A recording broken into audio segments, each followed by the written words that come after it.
Podcast Viver Bem hoje voltado para você, mulher. Já passou aí dos 35, chegando nos 40. Tem sentido que o humor está um pouco instável? Está irritada? Se sentindo triste?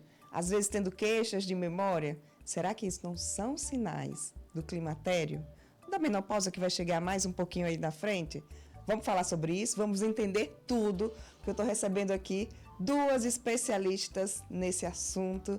Doutora Kalina Maia, seja bem-vinda. Doutora Sônia Monteiro, um prazer receber vocês.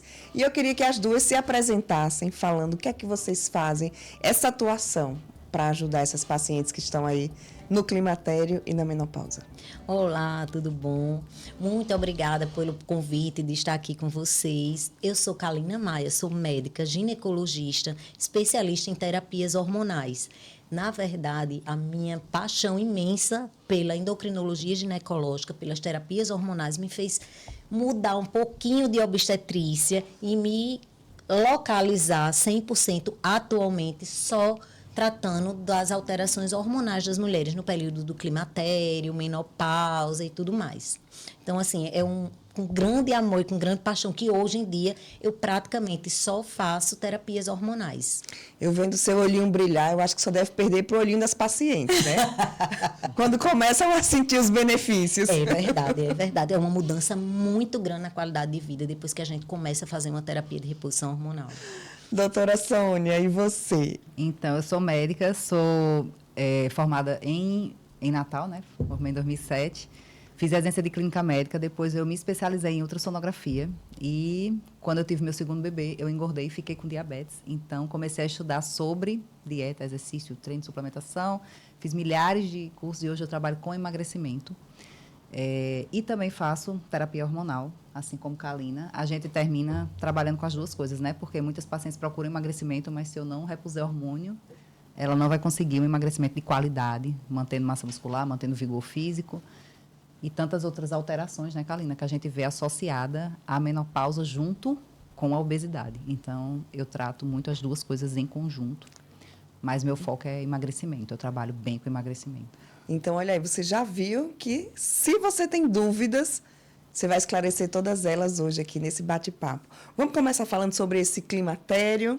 Quais são os primeiros sinais? O que é que caracteriza que essa mulher está no climatério? Como é que ela sabe? Olha só, Juliana, o período do climatério é um período muito... uma montanha russa hormonal, vamos dizer assim. E isso leva a muitos sinais e sintomas, os mais distintos possíveis. Hoje em dia, quem trabalha bastante com climatério e menopausa sabe que os primeiros sinais e sintomas são mais mentais, cerebrais, do que mesmo ginecológicos. Eu, como ginecologista há mais de 25 anos, não vou dizer o resto não, mas, enfim, a gente já tem um olhar muito diferente. Então, o que é isso, doutora? Quais são esses sintomas mentais? Gente, alteração de humor, irritabilidade, insônia, comportamento depressivo, a paciente muda completamente a sua mentalidade, vamos dizer assim. Fica com a memória ruim, fica com, assim, aquele brain fog, aquela névoa mental que aparece e você procura falar as palavras e aquilo não sai de jeito nenhum. E a dificuldade cognitiva. Então, juntamente com a insônia, isso faz com que as pacientes muitas vezes procurem primeiro o psiquiatra. Por quê? Porque não está dormindo, porque está deprimida, porque está irritada, e aí começa aquela saga de um monte de medicação para dormir, aí daqui a pouco a paciente fica fadigada, fica cansada, não consegue resolver suas atividades normais, aí daqui a pouco quer um outro remédio, porque mesmo assim não está dormindo direito, e assim vai, e assim é que começa o climatério. São os primeiros sinais e sintomas, são esses. E aí eles podem aumentar, vamos dizer assim. Quais são esses outros sinais e sintomas? Irregularidade menstrual, paciente com fluxo alterado, muitas vezes aumentado ou diminuído. Diminuição da libido, esse é um dos maiores sinais e sintomas que acontecem nesse período. E outro que é bem comum de acontecer é aumento de peso. E aí, né, Sônia, o aumento de peso acontece. Além dele, muitas vezes a paciente nem aumentou tanto, mas a queixa é, doutora, não consigo mais perder peso como eu perdia. Não, e elas dizem assim, eu tenho uma barriga que eu não tinha. Elas dizem assim, doutora, eu não mudei nada. Eu continuo com a mesma dieta, continuo fazendo exercício, continuo fazendo o mesmo treino e minha barriga está crescendo. É a chamada barriga de menopausa, É a barriga de tá? menopausa. Como é a barriga de menopausa? Já viu aquelas senhorinhas no interior, que elas são bem magrinhas e tem aquele barrigão? Duro. Já notou? Grande, Aquelas pacientes inchado. de interior mesmo, aquelas que... É aquela barrigona, pronto. Aquilo é o padrão típico de uma paciente menopausada sem terapia hormonal. Por quê? Porque muitas vezes ela nem engorda geral, mas ela, como a gente perde o estrogênio, que é o hormônio que dá à mulher essa estrutura violão, né? Cintura fina, quadril arredondado. Uma vez que você perdeu o estrógeno, você vira um padrão masculino. Tanto que em homem é muito comum a barriguinha de chope, né? Aquela barriga redonda, dura. Mas em mulher não é, até a menopausa. É por isso que uma vez que a mulher perde o estrógeno, a chance de infartar dela iguala com a do homem. Então, o homem ele tende a infartar mais cedo, por não ter a proteção estrogênica. Mas, uma vez que a mulher entra plenamente na menopausa, que é em torno dos 50 anos, ela passa a ter o mesmo risco cardiovascular do homem. E grande parte se deve a essa alteração da distribuição da gordura corporal. E por que isso acontece? Daí- A falta desse hormônio. Por que leva a esse aumento da gordura abdominal? O estradiol, ele é produzido nos ovários. E aí é necessário que esse ovário esteja ativo para poder produzir o estradiol. Quando a gente entra na menopausa, esse hormônio ele para de ser produzido pelo nosso ovário. Então, de verdade, é uma falência ovariana. E aí, às vezes, as pacientes fazem, doutora, eu não quero começar a repor antes, não. Porque vai se eu começar a repor, será que não vai fazer com que eu não produza mais? Gente, a gente vai parar de produzir, ponto final, tá? Independente da gente repor antes ou não, ele vai parar, ponto. O ovário tem prazo de validade. E aí, quando ele para de produzir o estradiol, na verdade, ele não para só de produzir estradiol, ele para de produzir estradiol, progesterona e testosterona. Só que a testosterona, uma parte dela é produzida por outra glândula, chamada de adrenal. Então, por isso que a mulher na menopausa, ela ainda produz um pouco de testosterona, mas estradiol zera. E essa ausência do estradiol, ela leva a grandes repercussões clínicas, laboratoriais também, e principalmente Em qualidade de vida. em qualidade de vida. A paciente, ela perde muito a qualidade de vida. Ela perde colágeno, vamos dizer assim, a primeira coisa que a gente quer, né, gente? Pelo amor de Deus, eu quero meu colágeno de volta. Tá, o estradiol é extremamente importante na produção de colágeno e a gente começa a não produzir. Ele é extremamente importante na saúde cardiovascular, tá? No stiffness do vaso, fazendo com que o vaso ele consiga se dilatar um pouco mais, faz com que a gente tenha maior proteção cardiovascular. É aquilo que Sônia estava dizendo. O homem, como não tem estradiol, ele infarta mais do que a mulher. E a mulher iguala a quantidade de infarto quando ela entra na menopausa, desde que ela não faça reposição hormonal. Que é Exatamente. justamente isso que a gente luta tanto, para a mulher fazer a reposição hormonal. Porque muitas vezes ela tem medo de fazer a reposição hormonal pelos mitos que existem aí, a gente vai falar mais na frente. Mas ninguém diz a ela que se ela não fizer, ela vai ter enormes riscos. Muito Infarto, maiores AVC. do que teria de um câncer de mama. Isso. Então, infarto, AVC, osteoporose. A principal causa de morte de mulheres não é câncer de mama, é infarto e AVC. E a principal causa de hospitalização de mulheres é fratura de fêmur. Fratura de fêmur.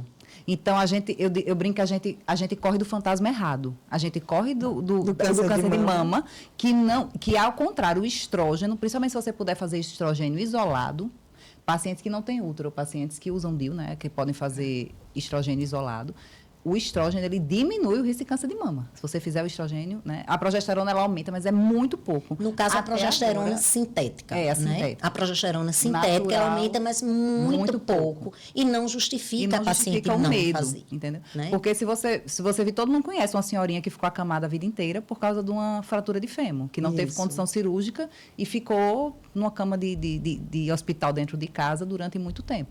A minha avó foi uma delas. E muitas mulheres infartam, têm AVC e ficam com sequela. Ou seja, e tudo isso poderia ser prevenido ou pelo menos retardado com uma reposição hormonal. E outra coisa que eu acho importante lembrar é que o nome é reposição, porque é uma dose muito pequena. As pessoas acham que você vai... Tanto é que quando você faz uma reposição hormonal, o ovário da mulher continua atrofiado. É diferente de quando você faz um tratamento, por exemplo, para ela fertilizar. Por exemplo, mas a Cláudia Raia fez um tratamento de fertilização, né? Ela fez uma dose gigantesca de hormônio para conseguir o ovário voltar a funcionar, né? Para ela conseguir pegar alguma reserva ovariana ali. Não é o caso. As pacientes menopausadas que a gente trata, ela vai receber uma dose pequenininha, só mesmo para manter o corpo dela funcionando. Eu costumo dizer que as pessoas confundem reposição hormonal na menopausa, que é feita para jogar a paciente para a fisiologia. É você retornar a paciente para o seu patamar fisiológico. Ou seja, você manter as funções do seu corpo normais, dentro da fisiologia. Dá ao osso a função dele, dá ao vaso a função dele, dá à mente, ao cérebro, a função dela. E isso tudo é níveis fisiológicos. Muitas vezes a paciente tem medo do desconhecido. Mas o que é que falta? Falta conhecimento. O conhecimento, ele é libertador. A paciente que sabe, se a médica explicar direito quais são os riscos dela não fazer a reposição hormonal. Eu garanto a você, Juliana, que ninguém deixava de fazer, porque os riscos de você não fazer reposição hormonal são muito altos, são muito grandes. O custo é muito alto para a vida da mulher, não só de qualidade de vida, né? De você dormir bem, de você ter um sexo de qualidade, de você poder ter força, você ter vigor físico, você poder viver sua vida plenamente. Isso é um ponto. Só por isso, já era para a gente fazer. Todo mundo que não tem contraindicação, porque existem pessoas que têm contraindicação. Fora isso... São poucas, mas... São bem poucas. Fora isso, você ainda vai prevenir um monte de doença, né? Como, inclusive, demência de Alzheimer. Hoje em dia já tem vários trabalhos mostrando que a terapia de reposição hormonal completa com estradiol, progesterona, bioidêntica, tá? Porque hoje em dia... Qual é a diferença? Vocês falam muito dessa questão do bioidêntico. É o quê? Sintético e bioidêntico. Isso. Então, antigamente, né, Kalina, quando fizeram o WHI, que foi o estudo que tirou... Tem um estudo chamado WHI, que foi um estudo lançado parcialmente em 2001. Ele só foi liberado inteiro depois, mas o que fez o estrago foi esse parcial que saiu em 2001. E ele dizia que o uso de estrógeno e progesterona aumentava o risco de câncer de mama. Só que eles usavam estrogênio equino, né? E progesterona sintética. Eles usavam de cavalo, de égua prenha. Um estrogênio de égua prenha. Então, aumentava o risco. E, além disso, a dose era alta. E, além disso, as pacientes que foram selecionadas para esse estudo foram as pacientes... O desenho do estudo foi muito ruim, na verdade. Eles pegaram pacientes muito idosas para começar a reposição hormonal. Por isso que a gente bate tanto na tecla. Comece cedo. Comece cedo, comece cedo. Por quê? Os primeiros sintomas começam em torno dos 35 anos, na maioria das mulheres, os primeiros. Então, né, o cansaço, a dificuldade mental. E quanto antes a gente começa, menos sintomas ela vai apresentar. E antigamente tinha você só pode repor por 10 anos. Então, você podia repor 10 anos, aí você parava e você entrava na menopausa. Porque você, né, você tinha todos os sintomas de uma vez. Hoje não tem mais isso. Inclusive, tem um estudo gigantesco, né, que saiu agora, mostrando benefício nas pacientes acima de 65 anos que continuaram usando. Então, não tem mais isso, não tem mais essa lei. Vamos falar sobre isso. Mas voltando ao bioidêntico. Sim, tá. Né? Vamos, continue. A diferença entre o hormônio sintético e o hormônio bioidêntico, na verdade, tudo que não é produzido pelo nosso corpo, tudo que é produzido em laboratório, em farmácia de manipulação, ele é sintético, certo? Então, os hormônios naturais são os que nós produzimos. Os hormônios sintéticos são produzidos fora do nosso corpo. E aí a gente tem duas nomenclaturas. O isomolecular ou bioidêntico e o não isomolecular, que aí convencionou-se chamá-lo de sintético. Qual a diferença entre eles? O bioidêntico ou isomolecular, ele é exatamente igual ao hormônio que nós produzimos, né? Então, por isso ele recebeu essa denominação, perdão, de bioidêntico. Então, o outro, que é molecularmente diferente do que nós produzimos, uma gripe. O que é molecularmente diferente do que nós produzimos, ele recebeu a nomenclatura de sintético. Então, essa é a diferença entre os bioidênticos e os sintéticos. Lembrando sempre que, quando você vai fazer uma reposição hormonal com hormônios bioidênticos ou isomoleculares, eles são iguais aos naturais, aos que nós produzimos. Então, essa reposição hormonal, ela é praticamente isenta de risco, porque ele é igual ao que a gente produz. Então, voltando para o WHI, quando eles disseram que aumentava o risco do câncer de mama, estava se referindo a uma progesterona sintética, que era o acetato de medroxiprogesterona, tá? Não é isso que a gente usa atualmente na terapia de reposição hormonal bioidêntica. A gente usa progesterona micronizada, que é a progesterona natural micronizada, é a progesterona bioidêntica. É a mesma que as gestantes usam, né? Isso, igual a que a gente já produz e que as gestantes utilizam na ameaça de aborto, prevenção de parto prematuro e tudo mais. Então, essa progesterona, ela pode e ela deve ser utilizada, desde que a paciente não tenha contraindicação da reposição hormonal. Vamos lá, se a paciente tem útero, ela tem necessidade de uma proteção endometrial. Se a paciente não tem útero, ela não tem necessidade de proteção endometrial. Ok. Tem necessidade de progesterona? Tem. Por quê? Porque ela não produz mais. E a progesterona não é só para proteção endometrial. Ela precisa ser produzida ou reposta, principalmente para sintomas mentais e neurológicos, que é para irritabilidade, para insônia.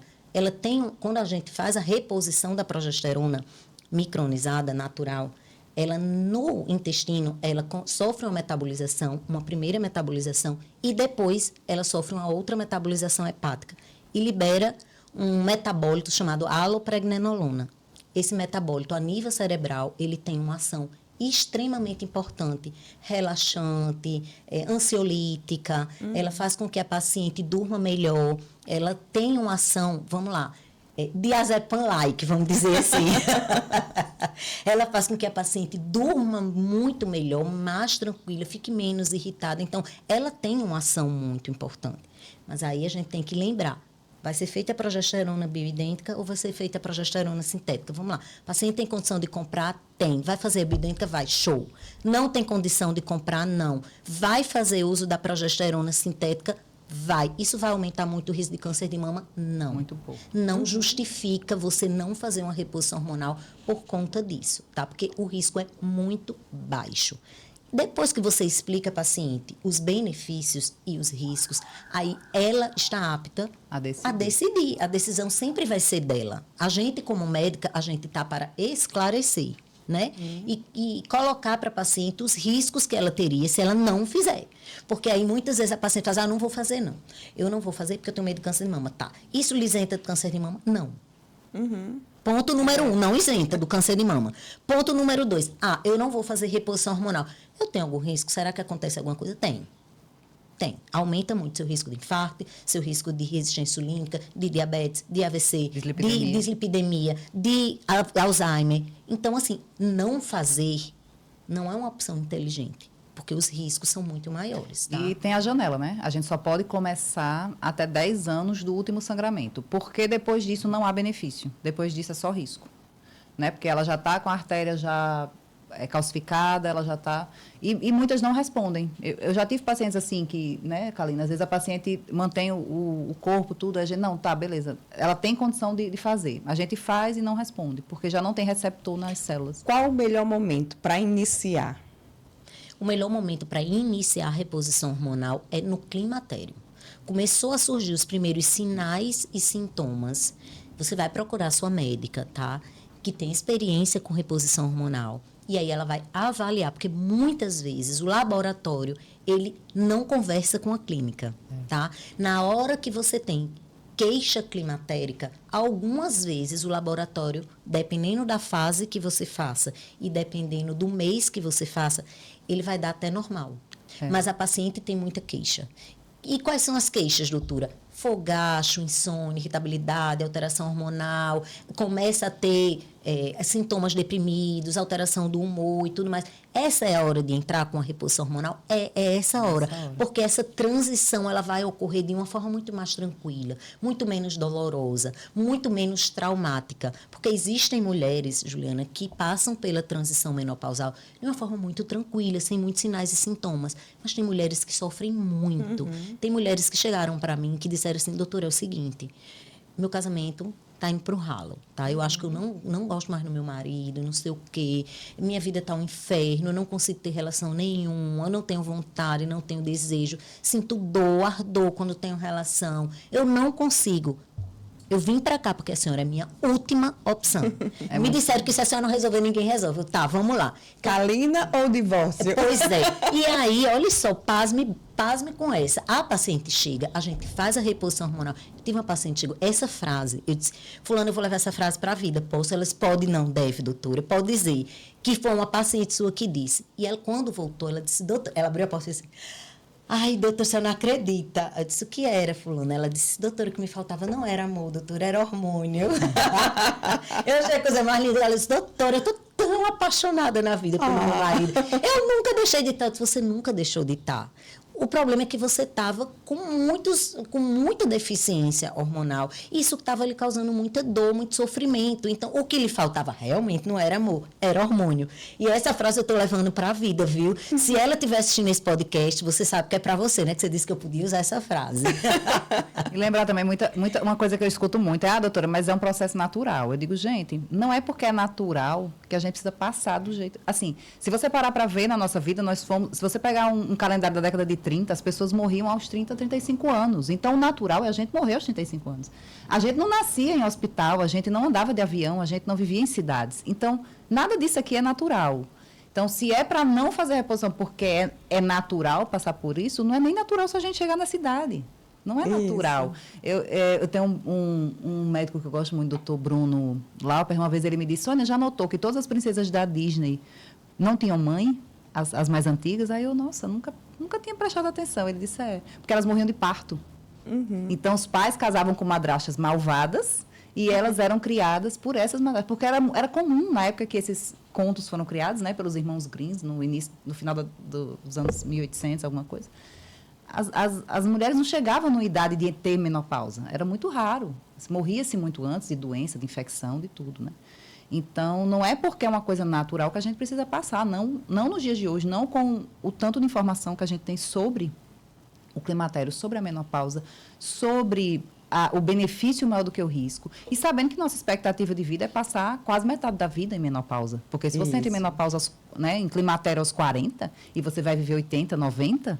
Metade da sua vida foi sofrendo com sintomas que você não precisava ter sofrendo. Tudo bem, os sintomas do climatério eventualmente podem passar? Podem.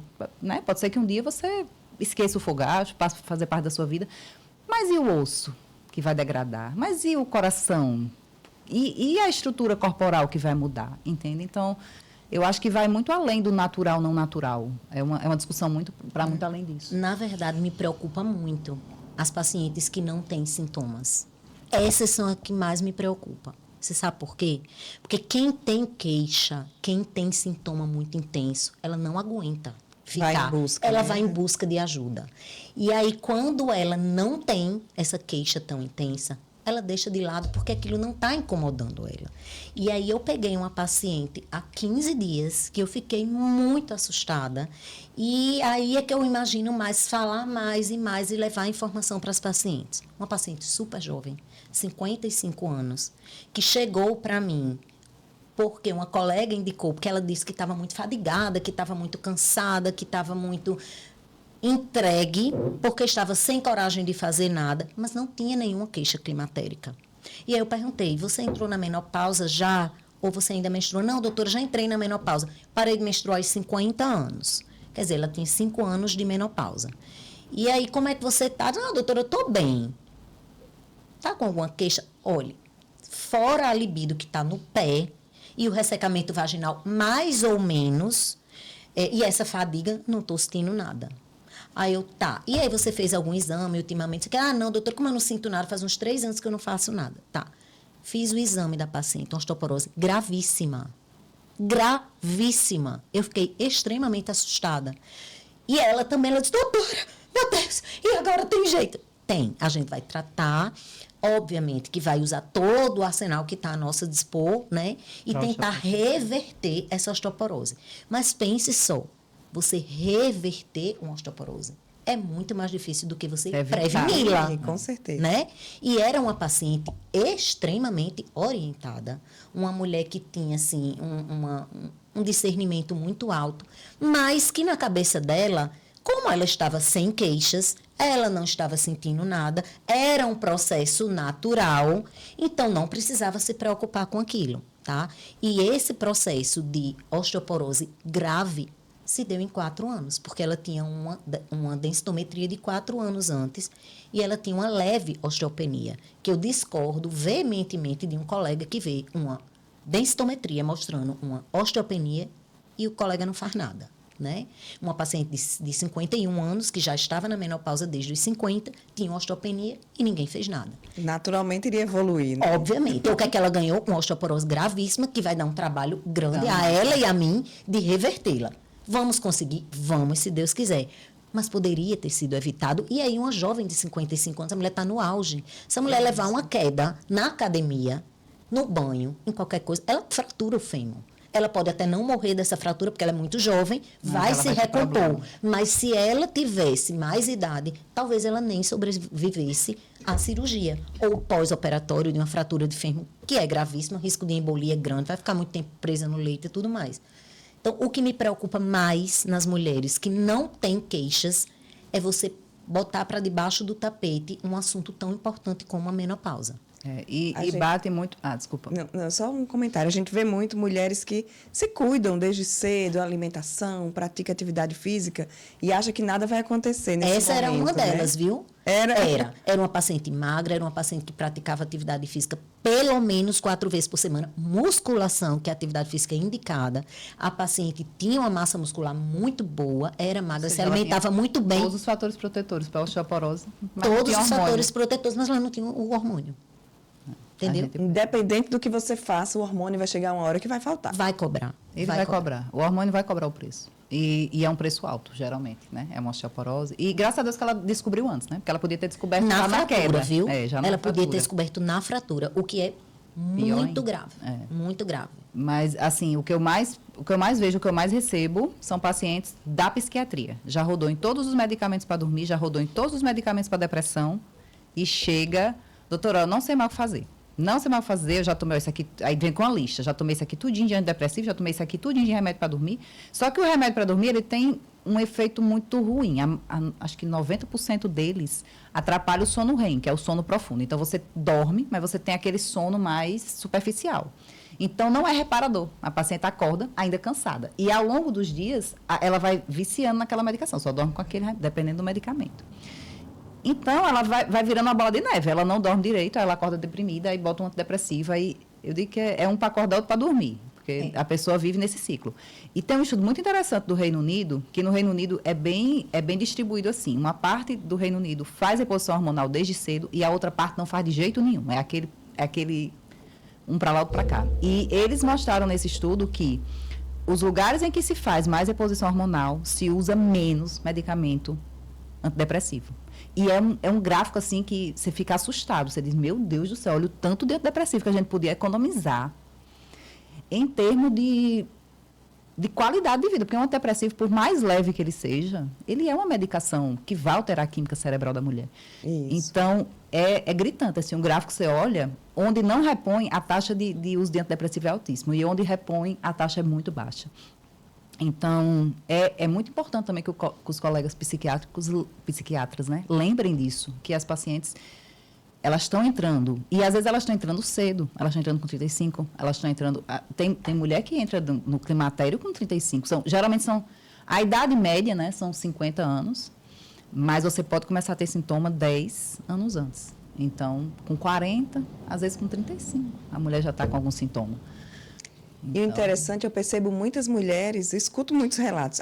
Fui para minha médica, estou sentindo isso, mas ela disse que está tudo ok. Fez os exames estão tudo normais. Isso é coisa da sua cabeça, é normal. A clínica é soberana, né? O que fazer nesse momento? Procurar quem sabe tratar. Pronto. Vai, você acertou em cheio. Trocar de médico. Não tem jeito. Não é todo mundo que gosta, que quer e que sabe fazer reposição hormonal, tá?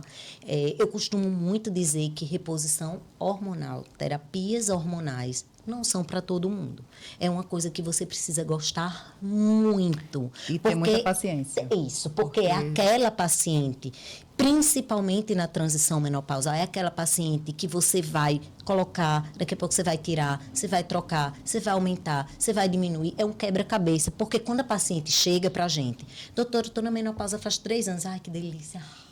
Eu amo. Por quê? Porque eu não tenho quebra-cabeça nenhum. A paciente não produz hormônio nenhum, zero. Então, o que eu fizer vai ser bom. Terminou a menstruação, Terminou a menstruação, zerou. E aí a gente tem que lembrar de quê?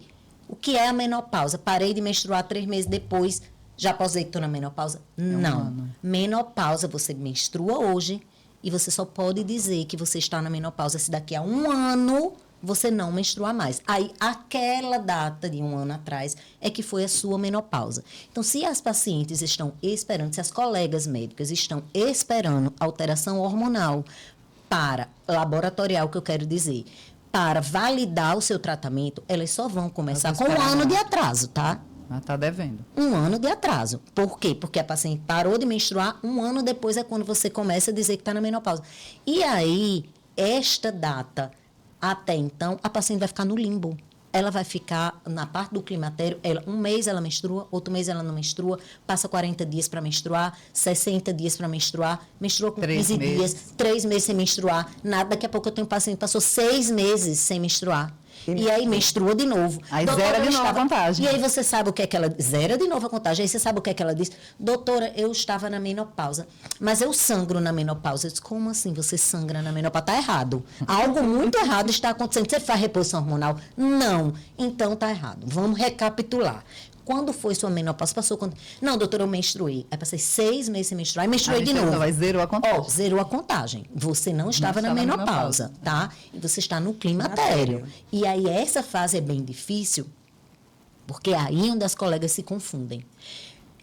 No mês que você menstrua, Juliana, você produziu os hormônios. Você produziu estradiol, você produziu progesterona, você produziu todo mundo de uma forma errática, mas você produziu, é tanto que você menstruou, fez algum e ciclo teve ali. o ciclo ali. Pode ter sido um ciclo anovulatório, que provavelmente é o que acontece, mas ela está produzindo alguma coisa. E aí você não pode colocar tudo de hormônio numa paciente que ainda tem. Vamos lá, se você tem uma paciente que tem o estradiol ok, a paciente não está com queixa muito proeminente de deficiência estrogênica e você repõe o estradiol, você está fazendo mal a ela. Ela vai ter queixa pelo excesso do estradiol. Ela vai ter dor na mama, ela vai alterar o sono, ela vai ficar mais irritada, ela vai fazer uma predominância estrogênica por iatrogenia, porque você colocou um hormônio onde não tinha necessidade. E aí você vai ter que, parcimoniosamente, você introduzir quem está faltando. E aí você vai respeitar a hierarquia hormonal e o tempo de cada pessoa e de cada paciente. Você não pode se afobar e querer fazer tudo de uma vez. Não pode perder a paciência, porque a paciente chega e aí começa de um jeito, daqui a pouco, quando você... Você não pode nem dizer assim, pronto, Juliana, está aqui sua reposição hormonal, volta daqui a 1 ano. Não pode, tá louco, não pode. Você tem... É um acompanhamento. É um acompanhamento. Quanto tempo? No início, na transição menopausal, o acompanhamento é trimestral, quadrimestral. Quando você consegue organizar a vida dessa mulher e ela está mais ou menos estável, você pode passar para semestral. E aí, quando ela está em voo cruzeiro, que eu costumo dizer, quando ela está em voo cruzeiro, linda, Voo tudo cruzeiro é organizado. quando chegou a menopausa. Quando você achou a dose dela. Estabilizou, ela está bem, está realmente sem flutuação, sem alteração. Aí você pode ver essa paciente anualmente. Mas enquanto ela está no período de transição, esse encontro ele tem que estar muito perto. Porque vai mudar muito rápido. Um mês ela tem isso, outro mês... E aí, os colegas não têm paciência, porque o que é que eles não querem? A paciente ligando, perguntando. Doutora, sangrei. Ai, doutora, eu tô não sei o quê. Eu tô não sei o quê.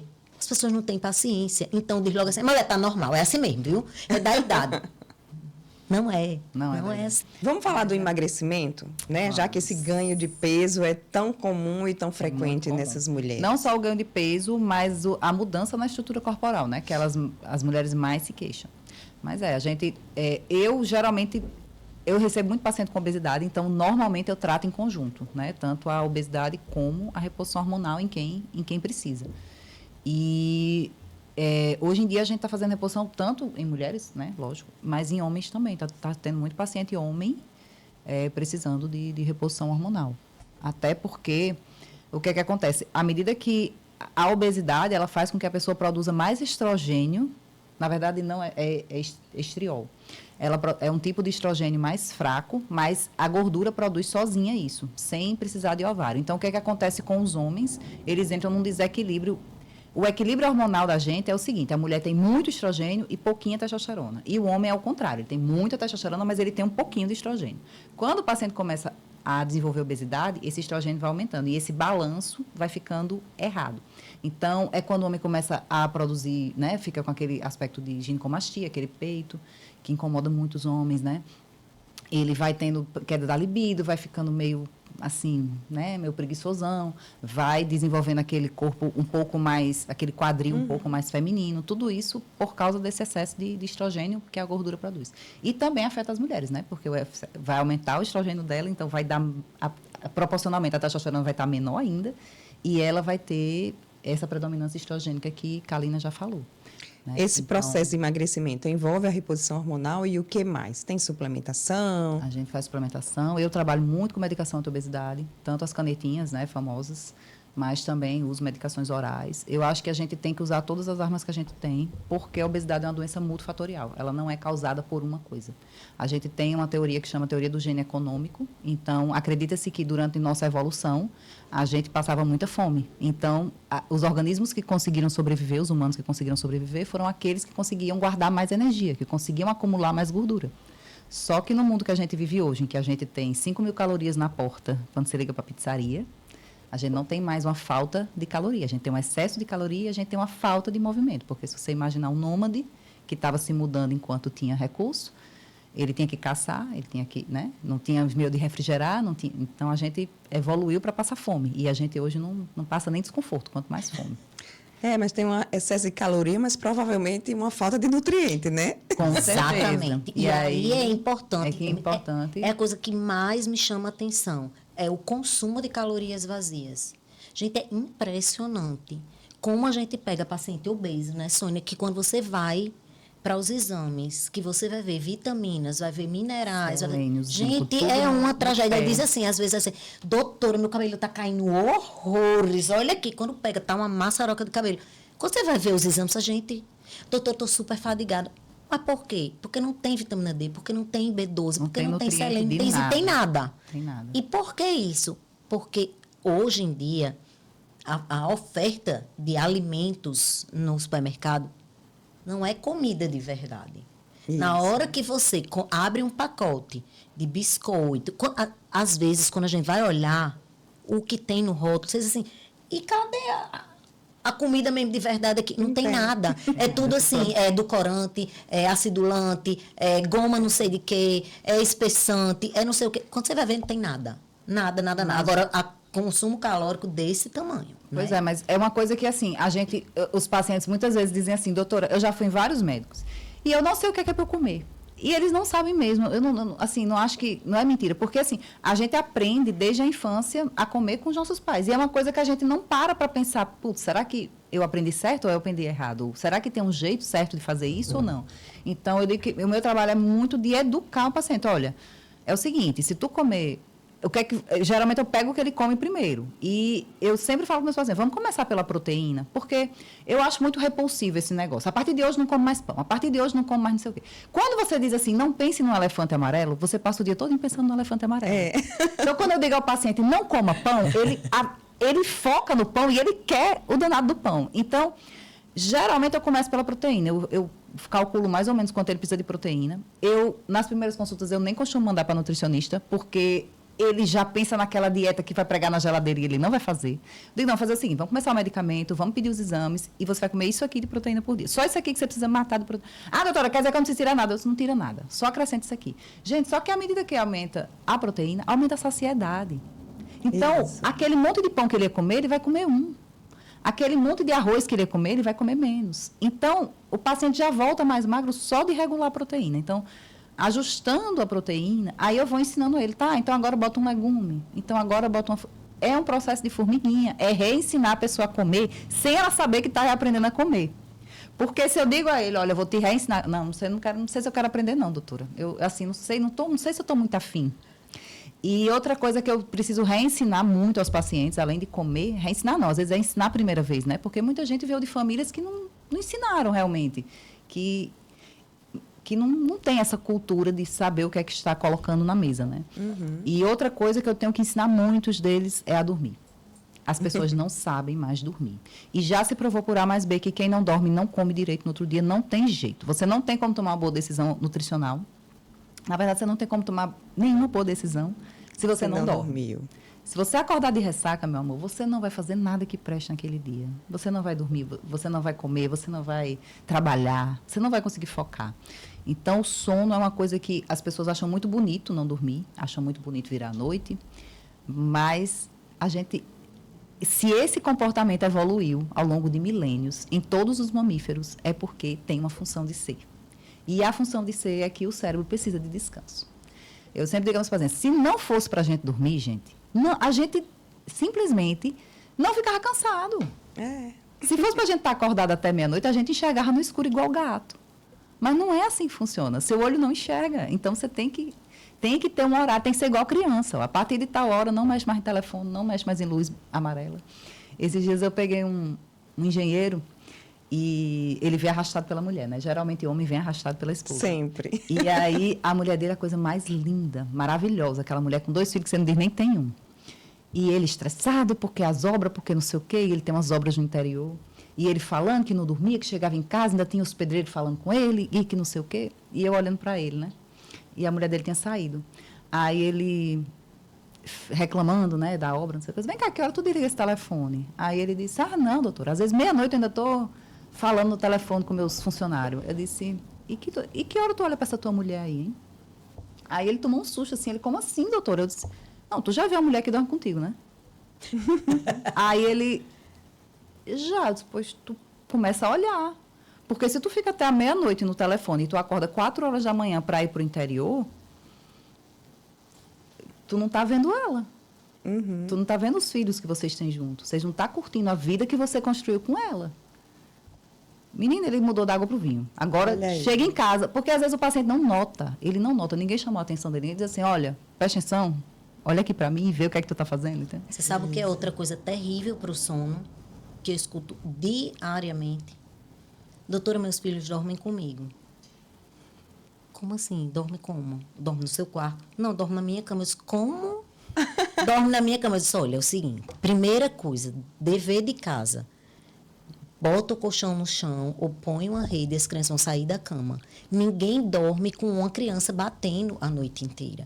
Existem hormônios que são produzidos durante a noite e durante a madrugada, só e somente só nesse horário. Não é, doutora, eu não durmo cedo, eu só durmo tarde, é meu costume. Pois está acostumado errado, por isso está com sobrepeso, por isso está estressado, por isso está com deficiência de testosterona, por isso está com... E aí, na hora que a gente vai explicar o motivo, a pessoa começa a sedimentar. Poxa, quer dizer que eu não emagreço porque eu não durmo? Porque existem alguns hormônios que, para ajudar no seu emagrecimento, eles precisam ser produzidos de tal hora a tal hora, normalmente no final da noite, comecinho da manhã. E aí a gente diz, se você dormir de 1h da manhã, não vai ter o pico hormonal na hora que é para ter, você não produz o hormônio, aí, amigo, já era, Perdeu tá? um dia de produção. Perdeu um dia de produção, vai aumentar a gordura. É muito comum em quem trabalha noturno, né? Isso. Quem aí, quando a pessoa trabalha de noite, aí, gente, infelizmente, é paciência. Aí a gente pede para trocar de emprego, muitas vezes não dá, tá? Não dá quem é médico, quem é enfermeira, quem é, enfim, auxiliar de enfermagem, técnico de enfermagem, a gente tenta pedir para trocar o plantão para o dia. Doutora, mas alguém vai ter que dar plantão da noite. Tá, mas aí não precisa ser você, deixe outro se ferrar no seu lugar. Você já está entendendo que é meu paciente. Bote um que ainda não sabe para dar o plantão ou pelo noturno. menos poucas noites. Entende? Por semana. Porque, assim, existem pessoas que realmente, vamos lá, só trabalham à noite. Gente, infelizmente, aí eles vão pagar. Tá? Por algum motivo aí, infelizmente, essa pessoa vai ter uma qualidade de vida pior? Vai, ponto, é fato. Tá? Mas aí, algumas coisas a gente pode intervir, em outras não. Sabe o que é outra coisa que é interessante, os pacientes não entendem? A gente diz, você tem que dormir pelo menos 7 a 8 horas. Mas eu durmo, doutora, mas não adianta de nada, porque eu durmo de 1 da manhã até as 9. Não adianta. Tá? Tem que começar às 10 da noite, pelo menos, e dormir 6 a 8 horas seguidas a partir das 10 da noite. Não adianta você começar durante a madrugada. Aí tem paciente que diz, eu acordo, começo a dormir de 1 da manhã, vou até às 9 da manhã, acordo morto, parece que um trator passou por cima de mim. Claro, dormiu no horário errado. Entende? Então, o ideal é 10 horas da noite. Pelo menos. E tirar a tela pelo menos 1 ou 2 horas antes, que é o mais difícil. Olha a aí. tela está sendo um grande problema. Estamos chegando aqui em 1 horinha de bate-papo. Passa rápido, passa né? rápido demais. Para a gente terminar, o que é que vocês querem deixar aqui fixado? Olha ali para aquela câmera, as mulheres que estão assistindo. Muitas vezes essas que estão aí no climatério já estão sentindo algumas queixas, mas como vocês disseram, né? Está deixando passar porque é natural. É natural e você está sofrendo. O que é que elas precisam saber e fazer, doutora Kalina? Gente, é o seguinte, você que tá 40 mais, ponto número 1, não aceite ficar com dor, ficar sentindo mal, ficar com fadiga, com cansaço, com a libido baixa. Se você tá com queixa, procure um médico que tenha experiência em tratar pacientes dessa fase, para você poder ser acolhida. Tá? Não significa que, se você não foi acolhida por uma pessoa, você não vai ser acolhida por ninguém. Você tem direito e você merece ser olhada com amor e com empatia. Porque a fase do climatério é a fase mais difícil da vida da mulher. Quando a gente passa por uma primeira grande alteração brusca hormonal, a gente passa na puberdade. Mas nessa fase a gente tem pai, a gente tem mãe que olha por nós, que nos acolhe, que nos ama, independente de qualquer coisa. Segunda fase que a gente passa por grandes e imensas mudanças bruscas hormonais é a gestação. Normalmente a gente é acolhida pelo esposo, a gente é acolhida pela família, a gente recebe amor e recebe compreensão de todos eles. Na terceira grande mudança hormonal que nós temos, que é o climatério e a menopausa, a gente normalmente não é acolhida por ninguém. A gente recebe a pecha de que está ficando doida, de que está ficando maluca, que isso é depressão, procura um psiquiatra, vá tomar remédio. E as coisas não são assim. É uma fase muito difícil, é uma fase que tem grandes mudanças hormonais, que eu costumo dizer que é uma montanha-russa hormonal, e isso pode trazer repercussões sistêmicas muito significativas, inclusive do lado mental. Então, não se conforme com dizer que isso é normal, porque é comum, e o que é comum não significa dizer que é normal. Então, se você não está bem, você vai procurar ser acolhida e você vai procurar ser seguida por uma pessoa que entenda do que você está passando e que acolha a sua queixa. Você merece ser validada, gente. Então, essa é a minha dica para quem está assistindo e quem está no climatério e menopausa. E hoje é o Dia Mundial da Menopausa, né? 18 Exatamente. de outubro. 18 de outubro é o Dia Mundial da Menopausa. Precisou-se de um dia desse para darem ouvidos e validar os nossos sentimentos, né? Olha aí. Eu também, o que eu queria deixar de mensagem é, você não está ficando louca, realmente é muita mudança hormonal. E como Kalina disse, quando a gente é adolescente e muda, os pais têm paciência, aguenta você gritando, aguenta você, né, aquela birra de adolescente. Quando você está grávida, tem toda aquela mudança, mas todo mundo meio que, tudo bem, ela está no puerpério, né, está meio maluca, mas tudo bem. Mas quando a gente chega no climatério, quando a mulher chega no climatério, ela tem conta para pagar, filho adolescente ou pequeno, marido, casa, muitas têm emprego, muitas têm empresa. Então, assim, ninguém está olhando para a gente, ninguém está vendo a gente, ninguém está entendendo a dor da gente. Então, muitas vezes nem a gente mesmo muitas tá se vezes olhando, né? nós não estamos nos olhando. Muitas vezes a gente ganhou peso. Muitas mulheres ganharam peso depois da gestação e não conseguiram perder. E aí junta isso com o climatério. Então vira uma confusão a vida da mulher e ela fica... E muitas vezes ela procura ajuda médica e ela não acha ajuda médica. Quantas mulheres não chegam no nosso consultório? Doutora, você já é a 5ª médica, você já é a 4ª médica. Então, elas pedem ajuda. Mas o que elas mais recebem é assim mesmo. É assim mesmo. Não, peraí, vou passar um negocinho aqui, um natural. Não, gente, não é natural. Se você não tem contraindicação, que são pouquíssimas as contraindicações, para o uso de terapia hormonal, deve ser oferecida terapia hormonal para todas as mulheres acima de 35 anos que já têm os sintomas. E é uma paciente que vai precisar de cuidado a longo prazo para o resto da vida. É uma paciente... E quando a gente junta com o processo de emagrecimento, realmente é uma paciente que precisa ser ouvida. Que tem que ter o número da gente, que tem que ter o contato da gente, que tem que ter acesso, porque ela vai ficar com muita dúvida. É tudo muito novo. E toda vida que ela comenta, alguém diz, mas não acredito, você está fazendo reposição hormonal, vai já ter um câncer de mama. Então, a gente tem que entender, a medicina da mulher está evoluindo. Os próximos 10 anos tem muita coisa saindo. A medicina da obesidade também está evoluindo muito. A gente tem muita medicação boa chegando. Então, não tem motivo mais para a gente sofrer como a gente sofria antigamente. Não tem mais necessidade, não tem mais por que isso. Então, se você acha que está, não deixe de marcar consulta, porque alguém vai ouvir você, alguém vai tratar você do que está lhe incomodando. Essa reposição é com chip, é com gel, é com cápsula, é com comprimido? Varia. Ela pode ser de todas as formas. A reposição hormonal, ela pode existir na forma de comprimidos via oral, gel transdérmico, adesivo na pele. Pode ser também por via sublingual, em alguns casos, dependendo da medicação. Então, assim, realmente existe para todos os gostos, todas as vias de administração. Todas as necessidades. E o que vai variar entre eles é a via de administração. Se você optar por uma reposição bioidêntica, existe em todas essas vias. Via oral, via transdérmica, via de gel. Em todas essas vias existe a reposição hormonal bioidêntica. Aí vai depender de cada caso. A gente vai analisar e ver qual é a melhor forma de repor para cada mulher, para cada necessidade, né? Ótimo. Inclusive varia de preço, tá? Às vezes as pacientes têm muito medo de fazer reposição hormonal porque podem achar que o valor é alto, que o acesso é difícil, mas não. Existe terapia de reposição hormonal com valor bem acessível, existe a terapia de reposição hormonal bioidêntica, mas existe também a sintética, que também é muito válida e o valor é bem mais acessível.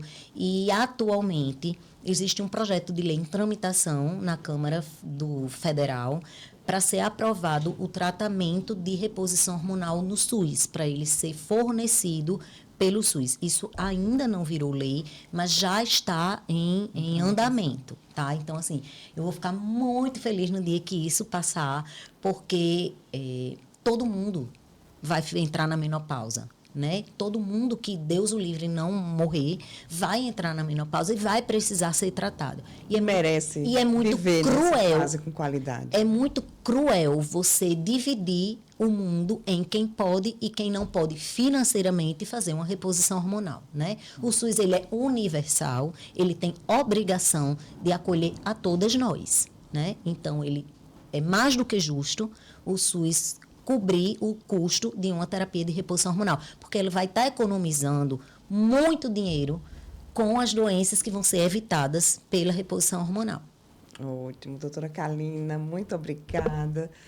Doutora Sônia, muito obrigada também. Eu acredito que a gente ajudou muitas mulheres hoje aí, não é? Eu que agradeço o convite. Estou extremamente feliz de estar aqui no dia da menopausa, podendo falar de menopausa, que é o assunto que eu mais amo na vida. Assim, é extremamente palpitante para mim. Me dá muito prazer, muita satisfação trazer esse tema e trazer esclarecimento para as mulheres, para um tema que ainda é tão recheado de tabu, é tão cheio de controvérsias, as pacientes têm tanto medo, têm tantas dúvidas, e eu acho que quanto mais a gente esclarecer as pessoas, mais elas vão ter segurança de se apropriar da sua menopausa e fazer da sua menopausa uma menopausa ativa, que é um projeto que eu estou lançando, que é o projeto Menopausa Ativa, onde a mulher se torna a dona da sua menopausa. É ela que conduz a sua menopausa junto com o seu médico, levando para si a responsabilidade de tomar conta da sua vida e de tratar da sua menopausa. É bem legal.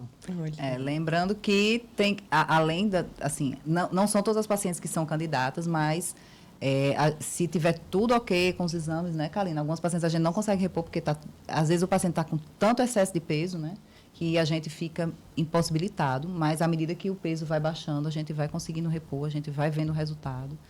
Muitas vezes também pode ser o excesso de peso, pode ser o intestino, deficiência de vitamina também, né? Então, tem muita coisa... Não é só a menopausa, né? Quando a mulher chega na menopausa, geralmente tem uma bela bagunça que veio junto ao longo daqueles primeiros anos ali, né? Dos filhos e casamento e trabalho e tudo. Então, geralmente elas chegam bem, né, Kalina? Não é só a falta de hormônio, vem um monte de coisa junto. É a falta de hormônio também. Também. Mas ela vem com excesso de peso, ela vem com autoestima no joelho, Eu recebo mulheres que não se olham há anos, assim, elas não olham no espelho para elas mesmas há muitos anos, e isso é muito triste. Então, a gente trata, inclusive, esse aspecto. Essa parte também. Quando a gente começa a tratar, que ela vai se sentindo melhor, que repõe vitamina, que melhora o peso, ela consegue finalmente respirar e olhar para ela e dizer, tá, beleza, a partir de agora eu vou me cuidar, a partir de agora eu vou melhorar meu estilo de vida. Ela tem estímulo para ir para uma academia, ela tem estímulo para fazer um exercício que seja, né? Ela volta a ter libido. Então, é um renascimento das pacientes, né, Kalina? A gente vê muito isso no consultório e é muito gratificante. É uma paciente que eu gosto muito de trabalhar. São mulheres acima do peso, com mais de 40 anos, porque muitas delas já perderam a esperança. Elas acham que não é isso aqui pro resto da vida e pronto, sabe? Não vai, isso aqui só vai piorar, é só ladeira abaixo. Só ladeira abaixo, eu ia dizer isso, ladeira abaixo. E não é. E a partir do momento que você começa a tratar, que ela começa a perder peso, que ela começa a comer melhor, dorme melhor, ela começa a se relacionar melhor com os filhos, aquele adolescente passa a irritar menos ela, porque ela está menos irritável. Aquela criança passa a ser um problema menor na vida dela, porque ela está menos. Aquele marido passa a ser um problema menor, porque ele agora está junto dela, está vendo o esforço dela. Então, a mulher é o centro do universo daquela casa, daquele núcleo familiar. Então, uma vez que ela está bem, reverbera em todo mundo. Uma vez que ela está mal, reverbera em todo mundo. Então, tratar mulheres é uma obrigação de todos os médicos. E a gente faz isso, né, Kalina, com muito prazer, com muito amor, porque a mulher realmente não é vista nessa fase. E ela precisa ser vista. Que bom. Foi ótimo. Obrigada. Obrigada. Olha, compartilha com todas as amigas que estão aí vivendo essa fase com você, seja nos 35, nos 40, nos 50, nos 55, nos 60. Compartilha aí essas informações e vamos nos dar as mãos, né, para que todo mundo possa passar por essa fase de uma maneira tranquila, que você possa viver bem o seu climatério e a sua menopausa. E até o próximo podcast.